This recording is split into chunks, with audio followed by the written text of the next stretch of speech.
¿Qué tal, querido amigo, querida amiga, hermano, hermana que me escuchas? Aquí seguimos juntos para compartir lo que la Escritura nos dice acerca de nuestra preparación para la segunda venida de Jesús. La esperanza en la segunda venida de Jesús es maravillosa. Qué bonita es esa promesa que hizo Jesús, registrada en el capítulo 14, versículo 3 del Evangelio de San Juan. Vendré otra vez. Pero cuando Cristo venga, vendrá a buscar a su pueblo, vendrá a buscar a los suyos, a aquellos que están esperando ese momento de su segunda venida. Aquel pueblo que está representado en el capítulo 14 del libro de Apocalipsis, versículo 12, los que tienen la fe de Jesús, los que guardan los mandamientos de Dios. Hay una identidad para ese pueblo. Hay unas signas distintivas de ese pueblo, de esa nación espiritual, de ese nuevo Israel de Dios, que está representada en el mensaje de los tres ángeles. Hemos hablado ya de algunas características del mensaje del primer ángel, el evangelio eterno, la llegada de la hora del juicio, adorar a Dios como el creador del cielo, de la tierra, del mar y todo lo que existe. Quiero volver tu atención nuevamente al versículo 7 de Apocalipsis 14, porque la segunda parte dice: adorad a aquel que hizo el cielo, la tierra, el mar y las fuentes de las aguas. Recordarás que cuando leímos Eclesiastés capítulo 12, Eclesiastés nos decía: el fin de todo el discurso oído es este: teme a Dios y guarda sus mandamientos, porque este es el todo del hombre. Adorar, por lo tanto, a Dios es temer a Dios y guardar sus mandamientos. Esa es la síntesis finalmente de la relación con nuestro Creador, con el autor de la vida. Pero el capítulo 14, versículo 7 de Apocalipsis, al invitarnos a adorar al Creador que hizo el cielo, la tierra, el mar y las fuentes de las aguas, nos conecta con el único mandamiento que nos recuerda quién es el Creador. Cuando nosotros vamos al capítulo 20 del libro de Éxodo, donde están inscripturados los mandamientos que Dios escribió con su propia mano en tablas de piedra en el monte Sinaí y se los dio a Moisés, el capítulo 20 del libro de Éxodo, a partir del versículo 8 hasta el versículo 11, dice lo siguiente: acuérdate del día de reposo para santificarlo. 6 días trabajarás y harás toda tu obra, mas el séptimo día es reposo para Jehová tu Dios. No hagas en él obra alguna, tú, ni tu hijo, ni tu hija, ni tu siervo, ni tu criada, ni tu bestia, ni tu extranjero que está dentro de tus puertas. Porque en 6 días hizo Jehová los cielos y la tierra, el mar y todas las cosas que en ellos hay, y reposó en el séptimo día. Por tanto, Jehová bendijo el día de reposo y lo santificó.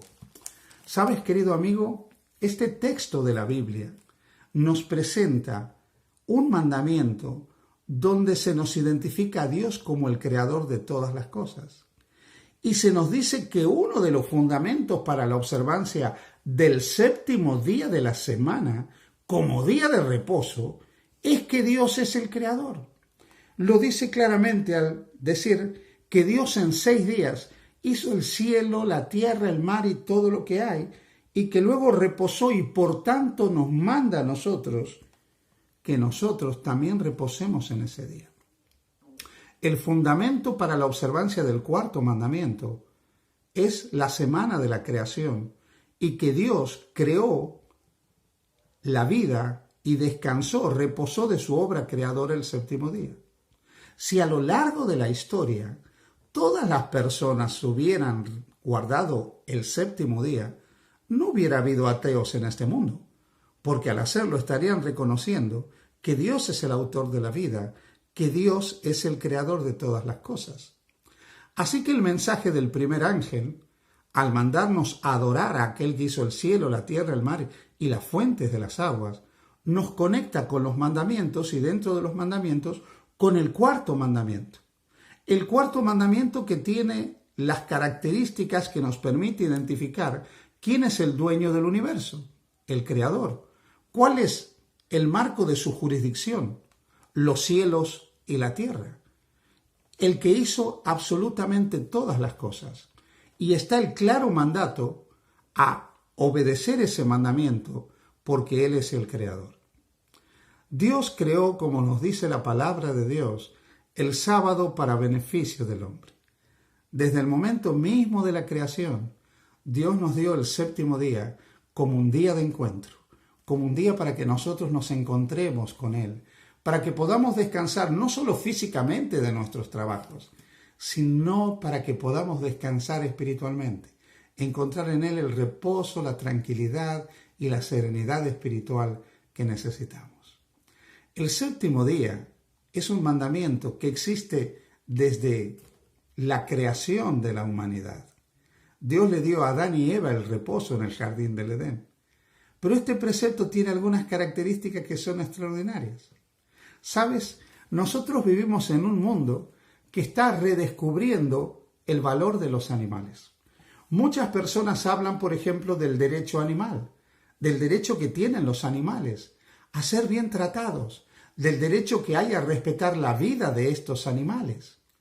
¿Sabes que este cuarto mandamiento es el código más antiguo de derecho animal?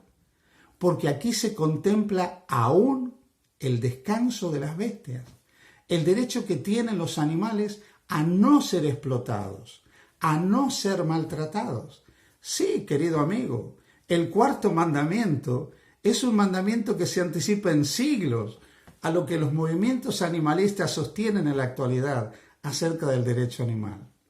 Pero es un mandamiento que se anticipó en siglos a los derechos logrados por los trabajadores para poder descansar y tener un tiempo de descanso, porque este mandamiento ya regulaba el tiempo de trabajo y descanso mucho antes de que aparecieran partidos políticos que lucharan para obtener derechos para los trabajadores.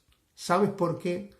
Porque Dios, que es amor, ama la vida de las personas, ama la vida de su creación, ama la vida de los animales, y por lo tanto Dios nos dio el mandamiento que trae descanso para todos.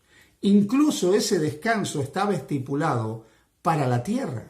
La tierra también, cada 7 años y cada 50 años tenía que tener un reposo sabático, como lo enseña el Antiguo Testamento. Dios quería que su tierra descansara. Dios quería que los hombres descansaran, que la naturaleza descansara, que los animales descansaran.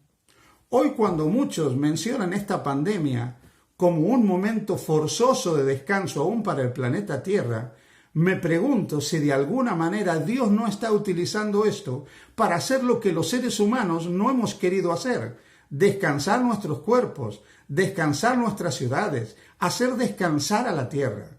Finalmente, aún esta triste desgracia se está transformando en una bendición, porque finalmente Dios puede utilizar la maldición y transformarla en una bendición para la humanidad, para la vida vegetal, para la vida animal, para el planeta mismo. Y es que si los seres humanos hubiéramos guardado el sábado, el séptimo día de la semana, como era el propósito de Dios, la tierra no hubiera sido maltratada ni agotada. La vida animal no hubiera sido explotada ni maltratada como se la explota y se la maltrata. La vida humana no hubiera sido tratada como se la trató, esclavizando al ser humano para el trabajo. Porque si hubiéramos guardado este mandamiento, hubiéramos tenido una tierra feliz, una naturaleza feliz y una humanidad feliz. Así que el mensaje del primer ángel, cuando nos invita a adorar a aquel que hizo el cielo, la tierra, el mar y las fuentes de las aguas, no solo nos habla de un creador, sino de un mandamiento que nos conecta con ese creador, el cuarto mandamiento de la ley de Dios. El remanente de Dios en el tiempo del fin vindica ese mandamiento que nos hace más humanos, ese mandamiento que nos humaniza, que nos hermana incluso con la creación que nos rodea, que nos lleva a respetar no solo la vida humana, sino la vida vegetal y la vida animal, permitiendo el reposo para los seres humanos, para los animales y la naturaleza. Este mandamiento nos recuerda que hay un Dios en los cielos que es el Creador. Por lo tanto, el remanente de Dios en el tiempo final, antes de la segunda venida de Jesús, guardaría los mandamientos, incluso el cuarto, que es el mandamiento que la mayoría olvidó. Ese mandamiento que fue guardado por Jesús, como lo indica el Nuevo Testamento. El Nuevo Testamento menciona a Jesús en el Evangelio de Lucas, capítulo 4, versículo 16, yendo a adorar a la sinagoga, a leer la palabra de Dios en el séptimo día de la semana. Lo siguieron guardando sus discípulos luego de la muerte de Jesús, como lo expresa el capítulo 23 del Evangelio de Lucas en sus últimos versículos, cuando nos dice que luego de la muerte de Jesús, los discípulos de Jesús, aquellas mujeres apartaron especias aromáticas y guardaron el día de reposo conforme al mandamiento. Nos lo dice el libro de Hechos, cuando muestra en el capítulo 17 que Pablo acostumbraba, versículo 2, acostumbraba ir el sábado a predicar y enseñar en los lugares de culto, en las sinagogas, que hoy llamaríamos iglesias. Nos lo dice el libro de Isaías en el capítulo 66, cuando nos dice que luego que Dios regrese y establezca un cielo nuevo y una tierra nueva, el sábado seguirá siendo el día de guardar. Por lo tanto, del Edén perdido al Edén restaurado, el séptimo día de la semana, el sábado, ha sido el día de reposo para el pueblo de Dios. Te invito a entrar en ese reposo, a disfrutar de la bendición del sábado, a disfrutar de la tranquilidad del sábado, de la conexión con Dios durante esas horas, para vivir el reposo del amor de Dios cada semana en tu vida. Prepárate para la venida de Jesús, guardando también su día de reposo. Que el Señor te bendiga.